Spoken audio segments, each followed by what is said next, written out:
and welcome to GovTech Viewpoints. My name is Teri Takai, and I am excited to be here with Todd Gustafson for our next episode of the GovTech Viewpoints. Now, just to remind you, Todd and I always explore one big question that's facing state and local governments today as they really look to next generation technologies. So we're going to kind of break that down, kind of give you some insights into what we're seeing and hearing. So, Todd, one of the things I think that's obviously at the top of everyone's mind right now is that, there are federal policy shifts. We're starting to see some of the budget implications actually roll out, and we're starting to see some of that shift from the federal government responsibility to state and locals actually take place. And that actually means now that states and locals are going to have to sort of redetermine how they're going to fund. And that ultimately does come down to all of the departments, including the technology organizations. So they're going to have to kind of think about, how do they optimize? How do they make sure they're making the best use of their dollars? Because some of those dollars might need to go into social services programs, for instance, or, they're just facing that challenge of doing what they can to really optimize. So, what are you seeing out there in terms of how state and local governments are readjusting? And what are we thinking in terms of, really what we ought to say to them in terms of how to navigate these turbulent times? Yeah, it's certainly interesting times, because I think about what's happening from a politics standpoint. You have that churn happening. And then, as importantly, you have this inflection point with technology that's changing also in front of us from a generative AI standpoint, in terms of how do we take advantage of this? What does it mean? What does it mean in terms of protection of data? Those kind of approaches. And so, what I would say is, when I think about industry leaders, much like yourself, Teri, right, that we work with, is that you need to broaden your horizon in terms of who you are engaging with, right? And what I would say is, when I think about my career over the years, it's always been around developing relationships and developing outcomes for folks, as opposed to some type of monetary situation, if that makes sense. And so what I would offer is that you likely have well-established OEM and vendor relationships that you've had for a long time. And those are built on trust and respect and integrity and ethical approach and all those type of things. What I would also offer is that you might want to open your aperture to other players in the space, if only to make sure that you're making well-educated decisions, and that it might be the best possible outcome for you. And I'll share with you one personal story, if I could, that may bring this ropes to the ground, which is, a lot of us on this webcast may own a home or may own a car. And a lot of us may have experienced, over the last 12 to 24 months, opening up their bills and discovering that there are significant rate increases for homeowners insurance and for car insurance. And so I quickly said to my wife, and I said, "Oh my God, I cannot believe how much this is going up." And I went, and we've had a great relationship with a local insurance provider that's always been exceptionally good. But I felt like I needed to test the marketplace. Yeah. And what I determined quickly was that on the car insurance, I could change my provider and save a bunch of money. And that made sense. In the case of homeowners insurance, it didn't work out that way, but I felt like I was much more educated. And in the past, I would have just wrote the check, if you will, and paid the bill and moved on. But I feel like that level of education was a good outcome. And the only thing I offer for our colleagues that are listening is that I think, if anything, one, leadership within states and municipalities is going to say, what have you done to open your aperture? And if you've done that, you're able to have a well-formed discussion on what you may or may not know and how it might apply to your taxpayers. But let me give you a different take on your example too, Todd. I think that what I was going to mention is that it isn't, it is always a good idea to check, as you say, and sort of open your aperture. But I think also when you do that, you actually open the aperture with your current provider. And you look at, right, should you be asking them different questions? You've gotten really used to the contracts that you've had with them.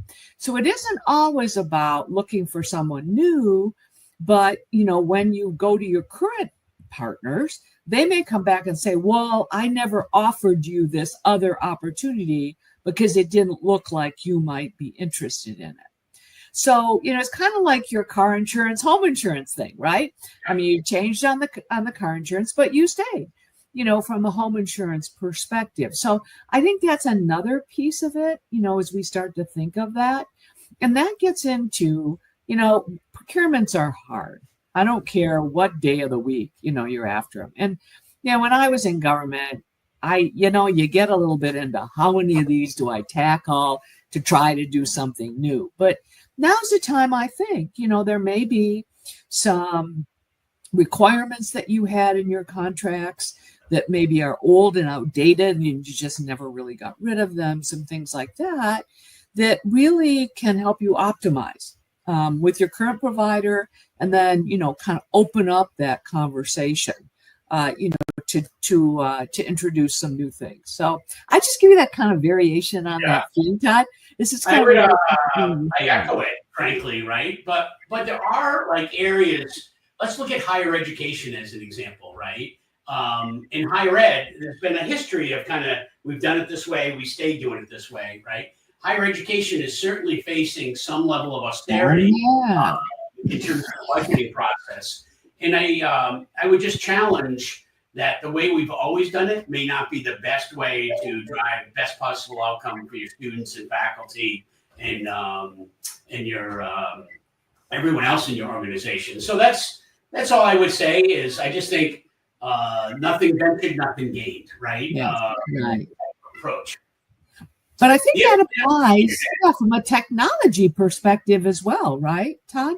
I mean, if you look at the landscape of all the things that you're doing, some of the old procurement, mechanisms may actually be prohibitive, and you don't really know it. Test the market. Another, like a simple little example, Teri, maybe when we think about AI today, we think about ChatGPT or Copilot that are primarily based on cloud-based architecture. And one of the things that I've discovered talking with a lot of senior IT folks is that they're taking a closer look at their cloud bills. And much like I just mentioned, insurance, they're on a precipitous pace up into the right. And as organizations think about bringing more generative AI into their environment, they understand the privacy rules, data protection, cybersecurity, et cetera, as foundational levels. And then they say, from a latency standpoint and from a cost perspective, can I do this more efficiently in a different way? Right. And all I would offer is there's a lot of competing technologies out there that might provide you the ability to drive that efficiency, lower your cloud-based costs, and give you better outcomes that might be of interest to you. That's number one. And then on a previous conversation, Teri, we've talked about asset utilization. And there's two things that I would say on asset utilization. As technology has changed, the perspective, when I think about my job, right, or maybe your job, we all think we want the best possible PC, right, because we're doing a lot of really important work. But the reality is that in most cases, I can get by with a average PC in my environment that might drive savings to my organization. And I think that likely will apply across other organizations. And then as importantly, software tools that you pay licenses for that are never used. And so those are two low-hanging fruit. And the government, the U.S. government, as you may be aware, is really driving that behavior across all of the federal marketplace in terms of lowering their software utilization. That's number one. Number two is you may have heard that the Office of Management and Budget and GSA is driving a strategy called OneGov. And what OneGov is that they're requiring OEMs to be the primes in many of these contracts. Yeah. And there's two different reasons that they're moving to that approach. One is savings. They've determined that they can drive efficiency and cost savings by working with an OEM. And then two, and they tell you equally important, is that as cyber becomes more prevalent in terms of their approach, they want to make sure they have contract vehicles directly with OEMs that allow them to be agile and nimble if cyber issues come up so that they can work directly with OEMs. And so that's just one example of how the feds are approaching this.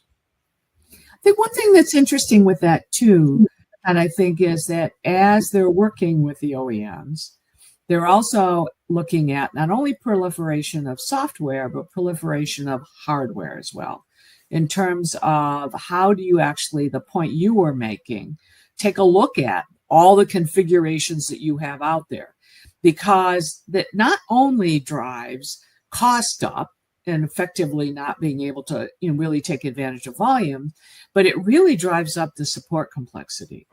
The more different versions that you have out there, that was one of the things that I always looked at.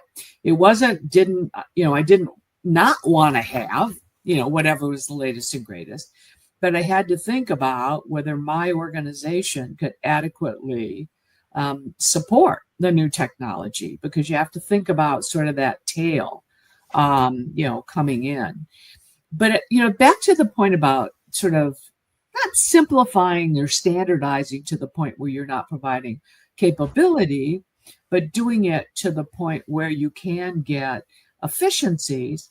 I think in some cases, some states and it's a few local governments too, still haven't necessarily come together to say what's all of us buying together or all of us looking at this together. So it's not quite a shared services approach, but it's a little bit like that in terms of being able to take advantage of kind of economies of scale.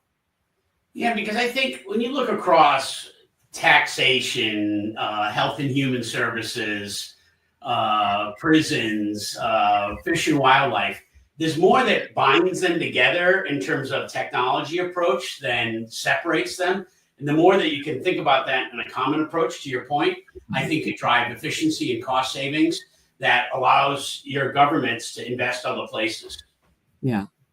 So Todd, I'm going to put you on the spot a little bit here. All right. Because I know that you are very focused on your partnerships. But, some folks are and some folks aren't, depending upon kind of how they're driven. So, as you think about it, what are things that you feel like you could do to help government?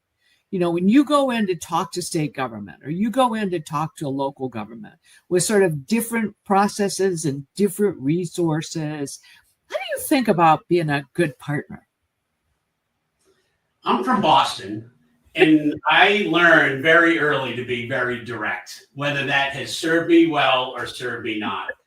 And I use this expression, we have two ears and one mouth, and we should use it in proportion, if you will.